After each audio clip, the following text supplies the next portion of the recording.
नमस्कार, मी डॉक्टर कैलास.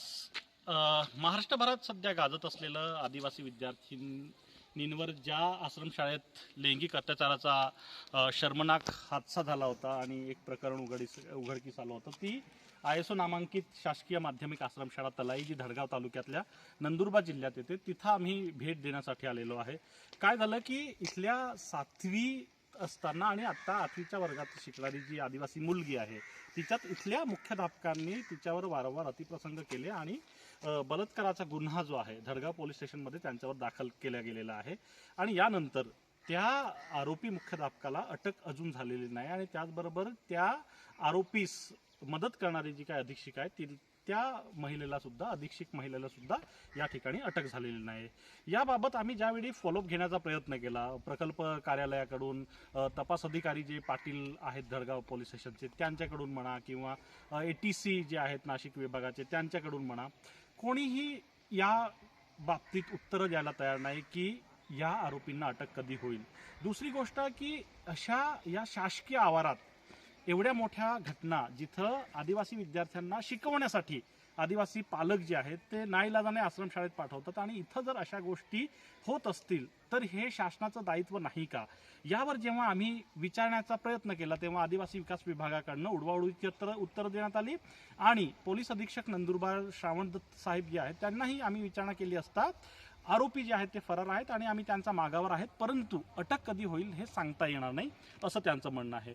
आता या गोष्टीत एक विषय मात्र या ठिकाणी स्पष्ट होतो की आदिवासी विद्यार्थ्यांचा जिथं विषय येतो, मग ते आश्रमशाळेत येऊन मरून जाओ किंवा त्यांच्यावर रेप हो किंवा अशा कुठल्याही गोष्टी हो, हे आदिवासी विकास विभाग कधीही चांगल्या दृष्टीनं आदिवासी विद्यार्थ्यांना संरक्षित करणार नाही, यांना संरक्षण देणार नाही. आणि अशा काही घटना झाल्या तरीही आदिवासी विद्यार्थ्यांचा या ठिकाणी कैवारी कोणीच नाही असं या ठिकाणी दिसून येते.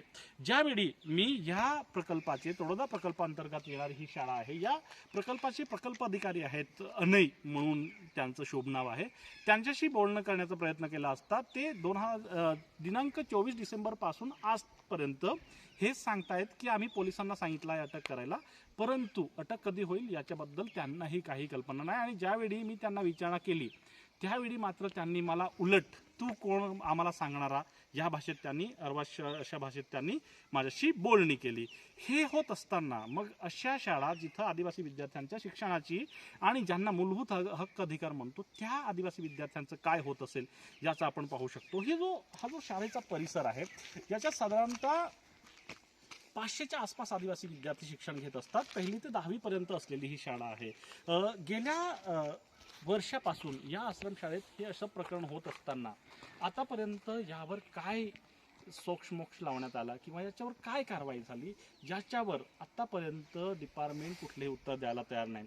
या ठिकाणी त्या प्रभारी जो मुख्याध्यापक होता, जो आरोपी आहे, त्याचं निलंबन झाल्यानंतर दुसऱ्या कोणाकडे या ठिकाणी चार्ज दिला होता का अशी विचारणा केली असता तो चार्ज घ्यायला इथं कोणीही तयार नाही आणि शिक्षकांपैकी तो चार्ज कोण घेत नाही असंही त्या POचं म्हणणं आहे. अशा वेळी मग आदिवासी विद्यार्थ्यांनी ज्या मुख्याध्यापकांच्या आणि शिक्षकांच्या भरोश्यावर आपली मुलं अशा शाळेत सोडलेली आहे, ज्या कोवड्या मुलांना इथं लैंगिक शोषणाचं बळी व्हावं लागत असेल आणि त्यांच्यावर जर बलात्कार कार्यालयात बसून होत असतील तर मग आदिवासी विद्यार्थी शिकेल कसा आणि त्यांच्यावर काय काय बीतत असेल याचा आपण विचारच करू शकतो. परंतु हे प्रकरण अजूनही पाहिजे तेवढं सिरियस जे आहे ते या प्रकल्प कार्यालयाने आणि आदिवासी विकास विभागाने घेतलेलं दिसून येत नाही. ही ती माध्यमिक आश्रमशाळा तलाई जी धडगाव तालुक्यात येते. आता या ठिकाणी आम्ही जेव्हा फॅक्ट चेक करायला आलो तेव्हा इथल्या कर्मचाऱ्यांना याबाबत जी विशेष माहिती असायला पाहिजे ती नाही, आणि काही जे आहेत ते त्या मुख्याध्यापक जो आरोपी आहे त्याची बाजू घेताना दिसत आहे. हे प्रकरण जे आहे ज्यावेळी आम्हाला कळलं त्यावेळी ह्या प्रकरणाला यापूर्वी देखील इथल्या गावकऱ्यांकडून पंच बसवून मिटवण्याची सुद्धा या ठिकाणी तयारी होती असं ऐकण्यात येते, परंतु काय नेमकं घडलं ते कळायला मार्ग नाही. आणि त्यानंतर ह्या गोष्टीवर जेव्हा आम्ही याची अधिक चौकशी केली तेव्हा लैंगिक शोषणाची तक्रार यापूर्वीच त्या विद्यार्थिनीच्या पालकांनी इथल्या प्रकल्प अधिकाऱ्यांना दिली होती, तेव्हासुद्धा त्या पत्रांच्या अनुषंगानं मुख्याध्यापकांचं निलंबन तत्काळ प्रभावानं होणं आवश्यक होतं, परंतु ते त्यावेळी झालं नाही. त्यानंतर ह्या दृष्टीनं ज्या वेळी लैंगिक शोषणाची तक्रार असेल किंवा पोस्को कायद्याअंतर्गत गुन्हा नोंद होऊन याची निष्पक्ष चौकशी व्हावी असा विषय असताना सुद्धा या शाळेच्या बाबतीत ते मात्र घडून आलेलं नाही. आणि त्याचा जो अहवाल आहे, लैंगिक शोषणाची तक्रार एका 7वी 8वीच्या विद्यार्थिनीची होत असताना सुद्धा प्रकल्प अधिकाऱ्यांनी त्या गोष्टीचे फक्त जाब जबाब नोंदवून वरिष्ठ कार्यालय म्हणजेच ATC अप्पर आयुक्त जे आहेत आदिवासी विकास विभागाचे त्यांना कळवून दिलं आणि सोक्षमोक्ष झाला असं त्यांचं म्हणणं आहे. आणि ह्या बाबतीत ज्यावेळी मी प्रयत्न केला की अजून काय झालेलं आहे याच्यात आणि डिपार्टमेंट म्हणून किंवा आदिवासी विकास विभाग म्हणून यांनी काय काय केलेलं आहे, त्यावेळी मला एक लक्षात आलं की इथं जो काही एकूण माहोल आहे तो पाहता आदिवासी विद्यार्थिनीच्या लैंगिक शोषणाचा हा जो प्रकार आहे हा अतिशय सामान्य प्रकार आहे असं एकूण वर्तवलं जात आहे. आणि ह्याच्यात जे काय झालं ते कुठल्याही गोष्टीत आहे नाही का हे क्लिअर होत नाही असं एकंदरीत चित्र आहे. आपण पाहू शकतो की ही जी शाळा आहे ज्याचे वर्ग या ठिकाणी ह्या इमारतीत भरत असतात त्या शाळेच्या अनुषंगानं हे सगळे जेव्हा स्टार्ट पाहतो तेव्हा